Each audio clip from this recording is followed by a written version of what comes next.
Derby খেলবে না সেটা কিন্তু সেই ক্লাবের জন্য গ্লানি। নমস্কার, স্পটন নিউজে আপনাদের স্বাগত। এই মুহূর্তে আমরা আছি আইএফএ সচিব অনির্বাণ দত্তর সঙ্গে আইএফএ দপ্তরে। আর দিন পাঁচেকের মধ্যে কলকাতা লিগ শুরু হওয়ার কথা। আমরা জেনে নেব কলকাতা লিগের আপডেট, শুধু কলকাতা প্রিমিয়ার ডিভিশন নয়, প্রতিটা ডিভিশনে। দেখুন, আমরা চেষ্টা করি সবসময় কলকাতার মাঠে খেলা রাখার, কারণ কলকাতার মাঠে খেলা দেখতে আসাটা অনেক সহজ। মানুষ, এই ক্লাবগুলোর সমর্থক যারা আছে তাদের পক্ষে কলকাতা মাঠে এসে খেলা দেখাটা অনেক ইজি। এবার এবং ওটার একটা নিজস্ব চার্মও আছে। মোহনবাগানের যারা সমর্থক তারা মোহনবাগান মাঠে বসে খেলা দেখতে ভালোবাসে, আনন্দ পায় নিজের হোম গ্রাউন্ডে, নিজের ক্লাবে খেলা দেখতে। ইস্ট বেঙ্গলের ক্ষেত্রেও সেটা প্রযোজ্য, মোহামেডানের ক্ষেত্রেও সেই একই নিয়ম প্রযোজ্য। মাঠের কথা আমরা গতকালই গ্রাউন্ডসদের নিয়ে মিটিং করেছিলাম। মোহামেডানের মাঠেও কিছু কাজ চলছে আমার জানিয়েছে। ইস্ট বেঙ্গলের মাঠে কালকে ইস্ট বেঙ্গলের রিপ্রেজেন্টেশন ছিল না গ্রাউন্ড মিটিংয়ে, আর মোহনবাগানেও জানিয়েছে যে ওদের গ্রাউন্ডে কাজ চলছে। এবার ক্যালকাটা প্রিমিয়ার লিগের কথা যদি বলি, it is a marathon league, 199টা ম্যাচ হয়। এরকম হতে পারে এবং আগের বারও হয়েছে যে কিছু ম্যাচ হয়তো মাঠ রেডি হওয়া অব্দি ওরা বাইরে খেলেছে, কিন্তু তারপরে কিন্তু হোম গ্রাউন্ডেই খেলা হচ্ছে এবং সেটা হবে। ওরা নিজেদের মাঠে প্র্যাকটিস করে, নিজেদের মাঠে খেলে। এবার প্র্যাকটিস করতেই পারে হয়তো, কিন্তু প্র্যাকটিস করা আর ম্যাচ খেলা এক নয়।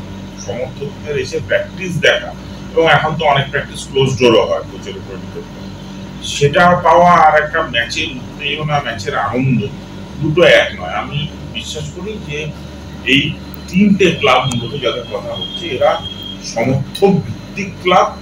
এদের যে এত সম্মান, এত সুনাম, সেটা কিন্তু এদের সাপোর্টার বেসের জন্য। তো এরা কেউই নিজেদের সাপোর্টারদের বঞ্চিত করতে চাইবে না, নিজের মেম্বারদের বঞ্চিত করতে চাইবে না।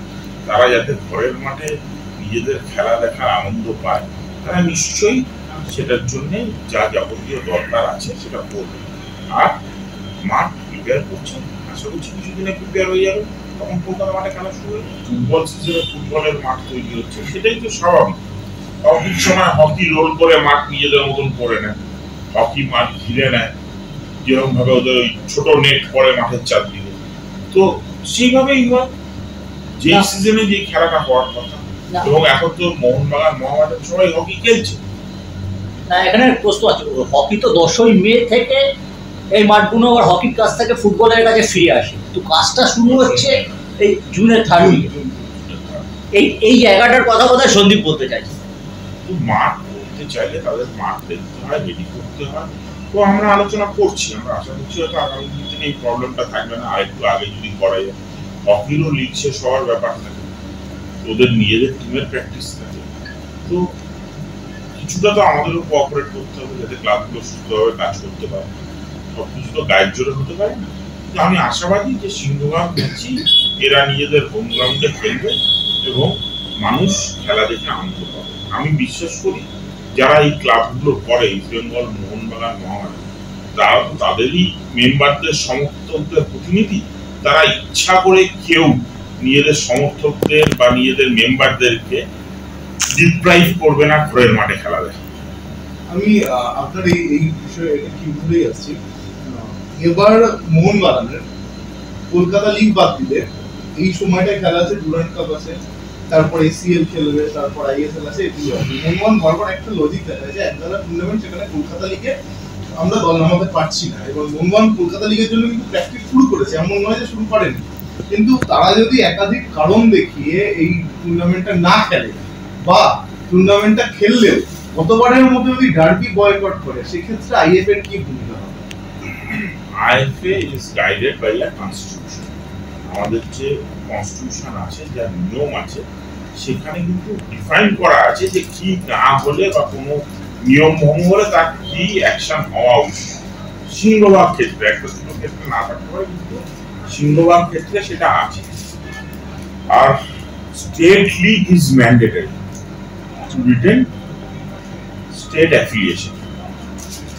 আইএসএল খেলতে গেলে স্টেট অ্যাফিলিয়েশন দরকার। এবং আমি যাহা তো খবর পেয়েছি, 3টে টিমই কলকাতা লিগের জন্য নিজেদের টিম প্রিপেয়ার করছে। প্র্যাকটিস শুরু করে দিচ্ছে, প্র্যাকটিস ম্যাচ খেলছে, তো তাদের ইন্টেনশন তো বোঝাই যাচ্ছে যে তারা খেলবে। তো আমি একটা এরকম নেগেটিভ প্রশ্ন বা তার উত্তর দেওয়া কোনোটারই কোনো যুক্তিকতা নেই। যদি ডার্বি না খেলে, ধরুন খেললো, কেন খেলবে না? কতবারও তো মানে যে ডার্বি খেলবে না সেটা কিন্তু সেই ক্লাবের জন্য গ্লানি, সেই ক্লাবের জন্য কিন্তু সেটা গ্লানি নয়, সেই ক্লাবের জন্য কিন্তু সেটা অপমানের যে তারা ডার্বিতে পার্টিসিপেট করলো।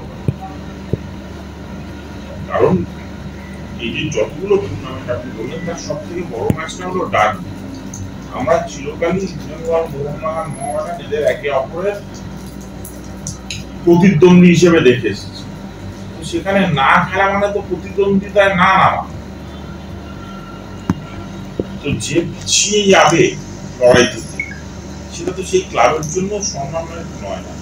আমার মনে হয় না এরকম কিছু এবার